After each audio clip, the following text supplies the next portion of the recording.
Thank you very much. This is a great opportunity for me to speak to a crowd that is important to me because of something that we at the U.S. Embassy have been working on, and actually it's probably fortuitous and quite an honor to follow Minister Eitan, because we at the Embassy have actually been working very closely with him on what we've been calling the Open Government Initiative, and I know he mentioned it briefly in his presentation.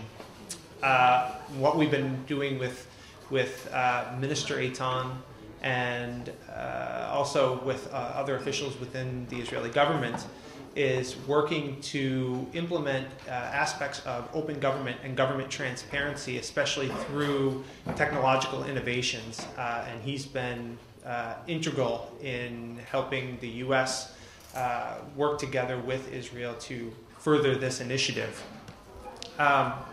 In September, President Obama signed the Open Government Declaration along with 7 other heads of state, including Brazil, Indonesia, Mexico, Norway, the Philippines, South Africa, and the United Kingdom, kicking off this global initiative to promote government transparency.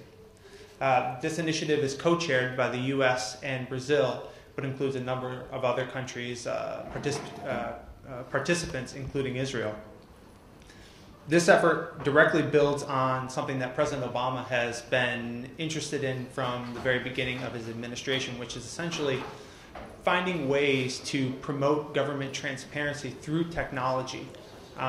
Today, now more than ever, there are a number of different ways that we can move forward in promoting not only government transparency, but also interaction with the public and also with private organizations that have amazing ideas and in some cases are far and away ahead of many government institutions. So it has been, in rolling out this initiative, kind of a symbiotic relationship. Governments learning from private organizations, and also private organizations learning from the government and from each other in order to find ways to promote government transparency and get cooperation between constituencies and their governments. We know that democracy is stronger when government is open because citizens become more interested in government. When these citizens are empowered and given the opportunity to cooperate and work together with their governments,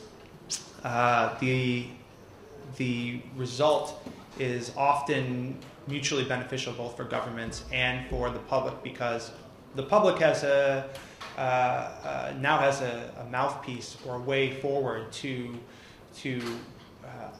let their elected officials know exactly what they want, and in many cases elected officials are looking for exactly that. They want to know what their constituencies are interested in, how they can help their constituencies, and finally, through technological innovation and through this initiative, we're finding ways to bridge that gap. A more open government also promotes a more efficient government by highlighting waste and fraud and abuse.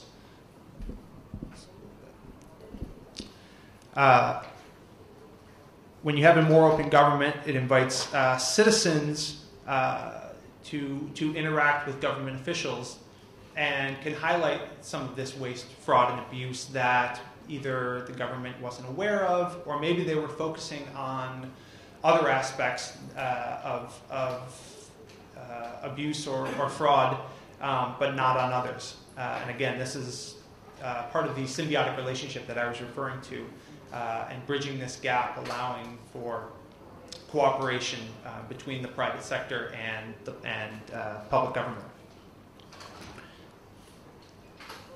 Since the release of President Obama's memorandum on transparency and open government, U.S. federal agencies have also done much to make information about how government works more accessible to the public and to solicit citizens' participation in government decision-making in order to collaborate on finding innovative solutions to some of our biggest challenges. And I'd like to touch on some of those right now. But first and foremost, I think it's important to kind of outline or highlight what I have up here, the tenets of open government.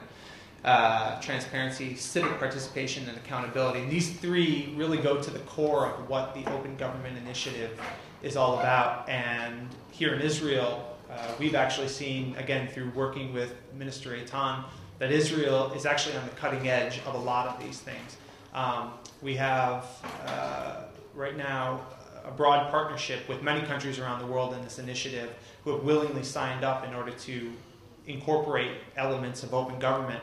And we've been finding that a lot of the, or rather I should say, the governments that have signed up kind of fall into two categories. We have emerging countries who have emerging technologies and who aren't quite there yet. And then you have countries who are already developed and are already ahead of the curve in terms of incorporating technology into government and incorporating the public into government decision making. And Israel falls into that latter category. Israel is in the months and years ahead as this initiative progresses. Israel is going to be one of the leaders, along with the United States and with Brazil and the United Kingdom, in coming up with ideas and promoting ideas that they're already using here, and with that a lot of other countries will be learning from.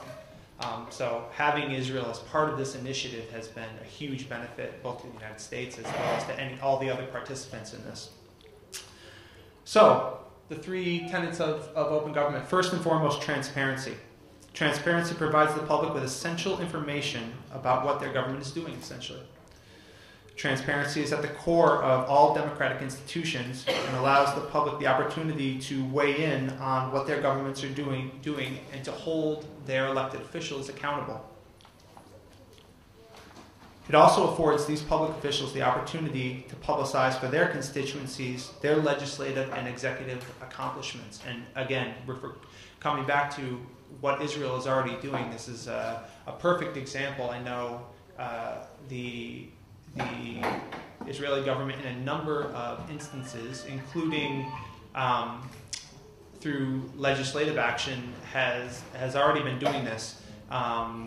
First and foremost, by creating government websites where Israeli citizens can go and view legislation that is moving through various committees, all the way up through when a Knesset plenum holds a vote on various legislation. And along the way, there are ways that private individuals can post comments, can offer suggestions in order to influence that legislation, or let the government know that, I don't agree with this legislation, or yes, this is a great piece of legislation. We've been waiting for something like this to come along. And conversely, I know in speaking with Minister Eitan and some of the other government officials or elected MKs, that this is exactly what they're looking for. They go to this website and they see some of the comments, and for them, it's twofold in their benefit. One, it gives them a sense of, yes, I'm headed in the right direction. This is what the people want. And two, it also, elected officials live and die by the vote here in a vibrant democracy. And one way for them to get their name out there and let the public know that they're doing, making legislative accomplishments and accomplishing things for the public, is to be able to publish these pieces of legislation and have their name attached to them. So this is one way, essentially, for them to promote themselves, which, again, it's a symbiotic relationship that is beneficial for the public and also for the elected officials.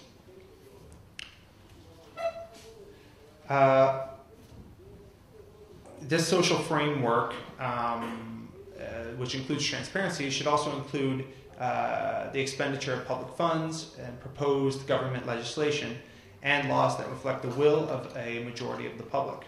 And transparency allows the public to revisit and update this social framework or this social contract as much as needed.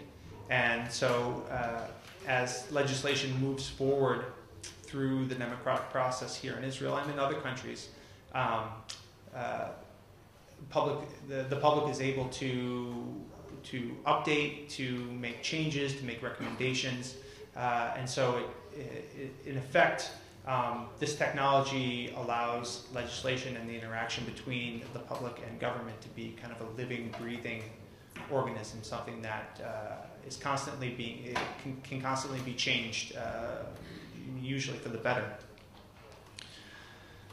The second tenet I want to touch on is civic participation. Civic participation enables members of the public to contribute ideas and expertise so that their governments can make policies with the benefit of information that is widely dispersed in society. And I think this is, for me, goes to the core of the Open Government Initiative, which is, again, private organizations, private companies, a lot of these companies that are on the cutting edge of technology have ideas and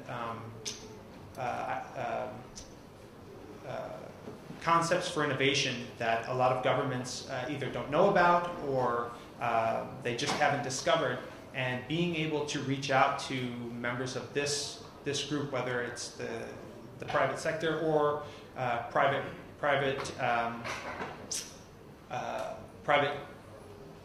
businesses, is essential for government, because all of a sudden now they have access to a myriad number of ideas and projects that they can incorporate. And for instance, I talked about the legislative initiative here in Israel. That came about through private innovation, private ingenuity.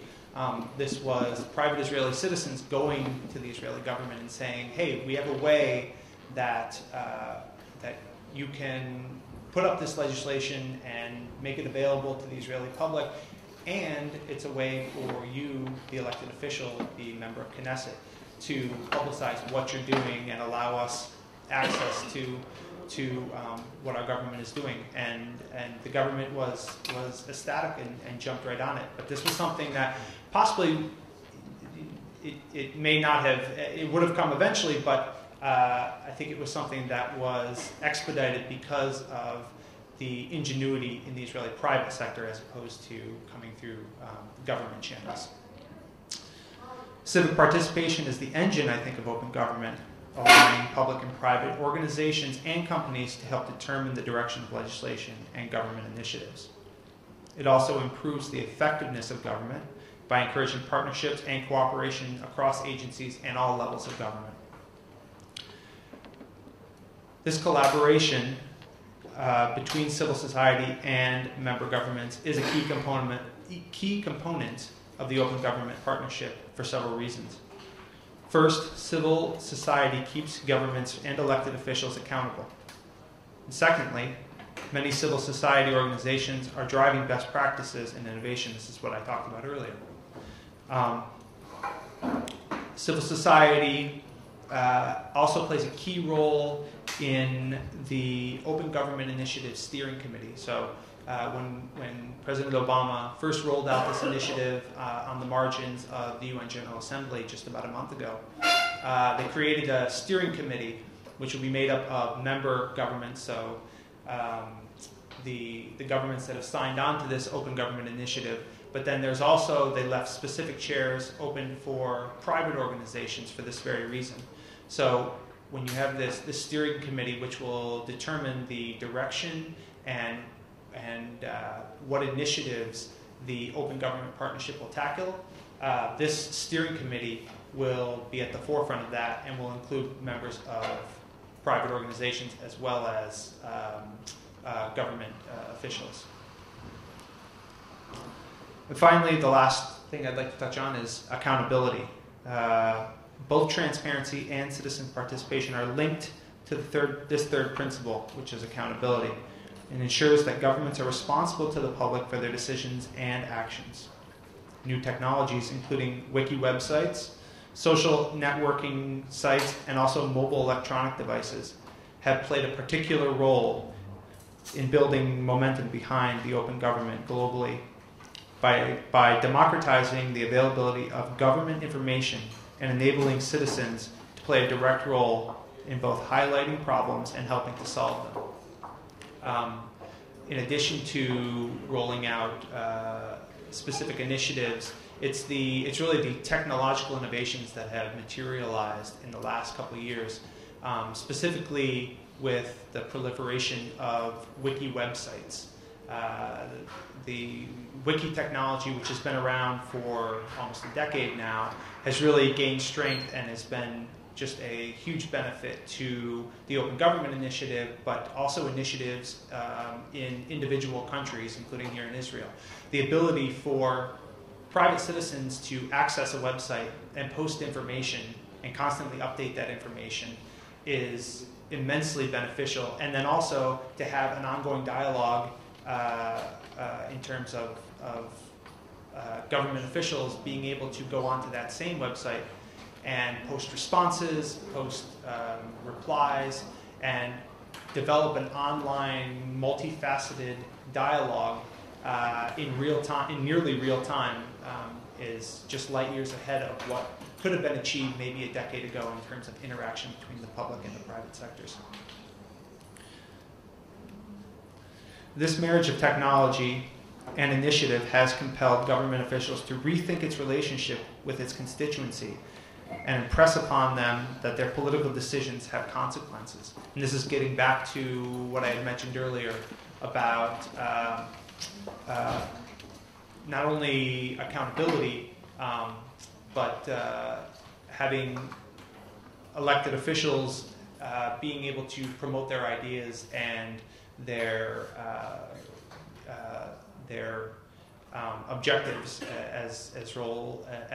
in their role as community leaders. So now that they know that, now that government officials know that they have this technology out there, they know that they have to be accountable to the public, and that the public will be watching. And vice versa, public officials are counting on private individuals to access these websites, to give them information, and that, in a sense, makes citizens somewhat accountable, because they now have the power to open up a dialogue with their elected officials and make sure that the legislation and the direction of their government is heading in the direction that they want it to. The Open Government Partnership is a new multilateral initiative to promote open and accountable government, and is overseen by the steering committee that I mentioned earlier. The aim of this Open Government Initiative is to strengthen and increase the visibility of new norms and openness, accountability, and partnership and participation in government with leadership from a diverse coalition of countries. It also helps to showcase the leadership of both developed and developing countries. Again, this is, I think, another core tenet of the Open Government Initiative, and what I mentioned earlier, where Israel is going to be on the leading edge of this, coming up with initiatives, ideas, goals, in order to further open government. There's going to be, or there are, countries, participants right now, that have less experience, in promoting open government, and by having countries like Israel and the U.S., they'll be able to further this initiative. Also, some of the goals of open government are to secure the concrete commitments that will make our governments more efficient. This will be achieved essentially because we have in open government a list of willing participants. So with this open government initiative, all the countries that are involved, including Israel, are willing signatories, and all countries who are interested in promoting the aspects of open government.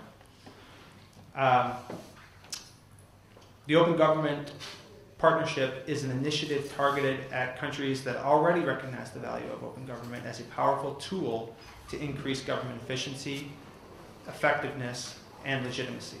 By joining this initiative, countries indicate their dedication to mainstreaming transparency, accountability, and civic engagement in a way that their government does business. The benefits of this, I think, are many, including improving domestic faith in government, which can also have many positive ancillary benefits. We've been finding in the U.S. through polling that faith in government has dropped drastically, not only in the United States but across the globe. One of the goals of open government is to improve that faith in government, which and this gets back to accountability. Improving accountability will inevitably improve faith in elected officials, and then faith in domestic governments. Another big benefit of the Open Government Initiative is increasing access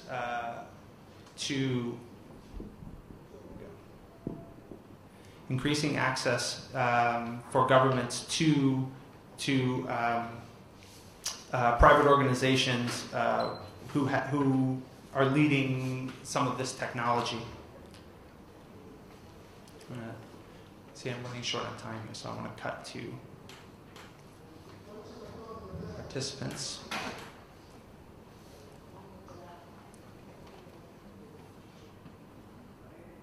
Here we go.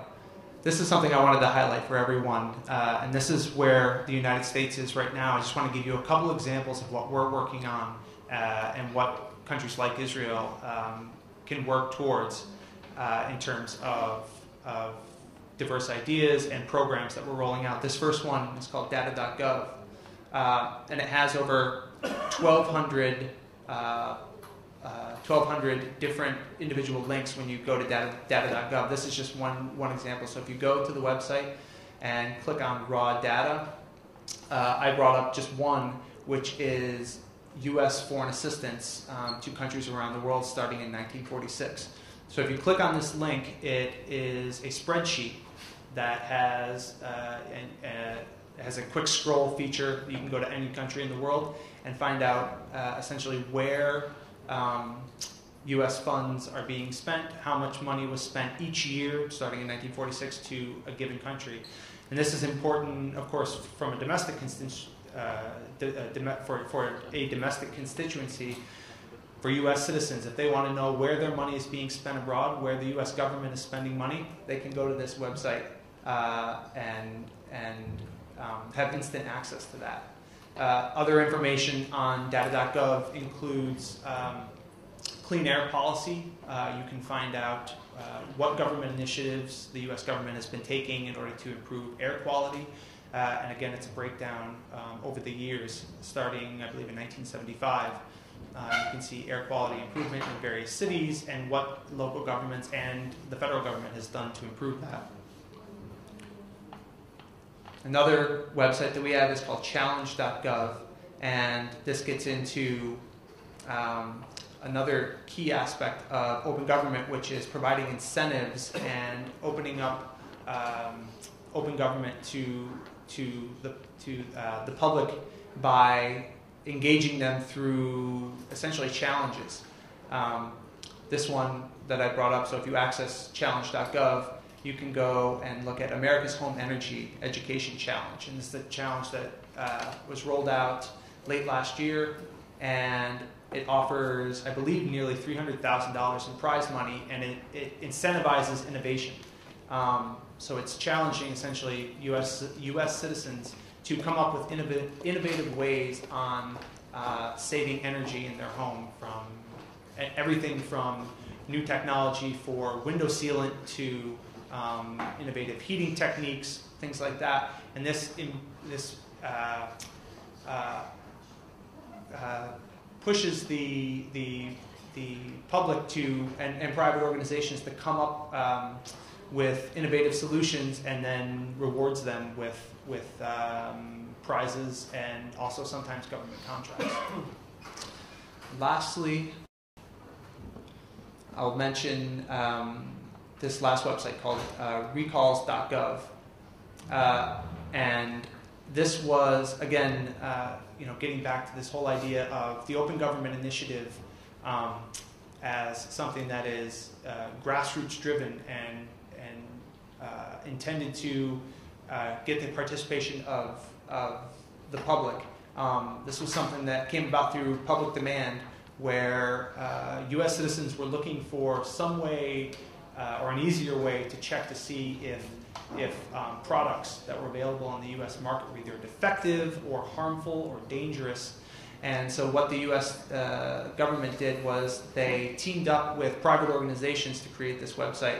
And when you go to the homepage, this is a quick snapshot of the homepage, you can see the 3 easy to access links: recent recalls, search for recalls, and sign up for an email. And essentially, if you have a thought that one of a product might be defective, or you want to report a product that is defective, this website is kind of a one-stop shop that allows you to do all this.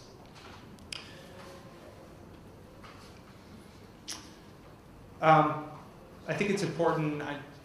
I see my time is just about up, but I'll conclude by saying that the Open Government Initiative right now is in its opening phase. We just rolled it out. The next meeting will be in Brazil in April of next year, April 2012. Israel and hopefully will be represented by Minister Eitan, but someone